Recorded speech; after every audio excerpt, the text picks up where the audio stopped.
ರಾಜ್ಯದಲ್ಲಿ ಈ ಬಾರಿ ತಾಪಮಾನ ದಿನದಿಂದ ದಿನಕ್ಕೆ ಏರಿಕೆ ಕಾಣುತ್ತಲೇ ಇದ್ದು ರಾಜ್ಯದ ಜನತೆ ತತ್ತರಿಸಿ ಹೋಗಿದ್ದಾರೆ. ಉತ್ತರ ಕರ್ನಾಟಕ ಭಾಗಗಳಲ್ಲಿ ತಾಪಮಾನ 41 ಡಿಗ್ರಿ ಸೆಲ್ಸಿಯಸ್ನಷ್ಟು ಏರಿಕೆ ಕಂಡಿದ್ದು ಮನೆಯಿಂದ ಹೊರಬರಲು ಜನತೆ ಯೋಚಿಸಬೇಕಾದಂತಹ ಪರಿಸ್ಥಿತಿ ಎದುರಾಗಿದೆ. ಈ ಎಲ್ಲದರ ನಡುವೆ ಇಂದು ಕೂಡ ರಾಜ್ಯದಲ್ಲಿ ಸೂರ್ಯನ ಶಾಖ ಮಿತಿ ಮೀರಲಿದೆ ಎಂದು ಭಾರತೀಯ ಹವಾಮಾನ ಇಲಾಖೆ ಮುನ್ಸೂಚನೆ ನೀಡಿದ್ದು ರಾಜ್ಯದ ಜನತೆಗೆ ಮತ್ತಷ್ಟು ಆತಂಕ ತಂದಿದೆ.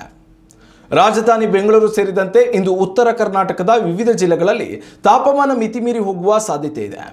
ದಕ್ಷಿಣ ಕರ್ನಾಟಕದ ವಿವಿಧ ಜಿಲ್ಲೆಗಳಲ್ಲಿ ತಾಪಮಾನ ಏರಿಕೆಯೊಂದಿಗೆ ಸಂಜೆಯ ವೇಳೆಗೆ ವರುಣನ ಸಿಂಚನವಾಗಲಿದೆ ಎನ್ನಲಾಗಿದೆ. ಬೆಂಗಳೂರಿನಲ್ಲಿ ಮುಂಜಾನೆಯಿಂದಲೇ ಬಿಸಿಲ ಧಗೆ ಮಿತಿ ಮೀರಿ ಹೋಗಿದ್ದು ಇಂದು ತಾಪಮಾನ 38 ಡಿಗ್ರಿ ಸೆಲ್ಸಿಯಸ್ ತಲುಪಲಿದೆ ಎಂದು ಹವಾಮಾನ ಇಲಾಖೆ ತಿಳಿಸಿದೆ. ಉತ್ತರ ಕರ್ನಾಟಕದ ಕಲಬುರಗಿ, ರಾಯಚೂರು, ಬಳ್ಳಾರಿ ಮತ್ತು ವಿಜಯಪುರದಲ್ಲಿ ಬಿಸಿಲು ಕೆಂಡ ಕಾರಲಿದೆ. ಕಲಬುರಗಿ ಮತ್ತು ಬಾಗಲಕೋಟೆಯಲ್ಲಿ ತಾಪಮಾನ 41 ಡಿಗ್ರಿ ಸೆಲ್ಸಿಯಸ್ ದಾಟಲಿದ್ದು ಬಿಸಿ ಗಾಳಿಯ ಪ್ರಭಾವವಿರಲಿದೆ. ಬೆಳಗಾವಿ, ಧಾರವಾಡ, ಗದಗ ಮತ್ತು ಹಾವೇರಿ ಜಿಲ್ಲೆಗಳಲ್ಲಿ ಸಂಜೆಯ ವೇಳೆಗೆ ಗುಡುಗು ಸಹಿತ ಹಗುರ ಮಳೆಯಾಗುವ ಮುನ್ಸೂಚನೆ ಇದೆ ಎಂದು ಐಎಂಡಿ ಮಾಹಿತಿ ನೀಡಿದೆ.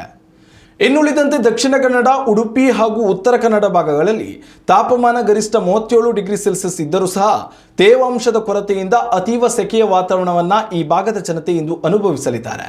ಸಂಜೆಯ ವೇಳೆ ಮೋಡ ಕವಿದ ವಾತಾವರಣ ಇರಲಿದೆ ಎಂದು ಹವಾಮಾನ ಇಲಾಖೆ ಹೇಳಿದೆ.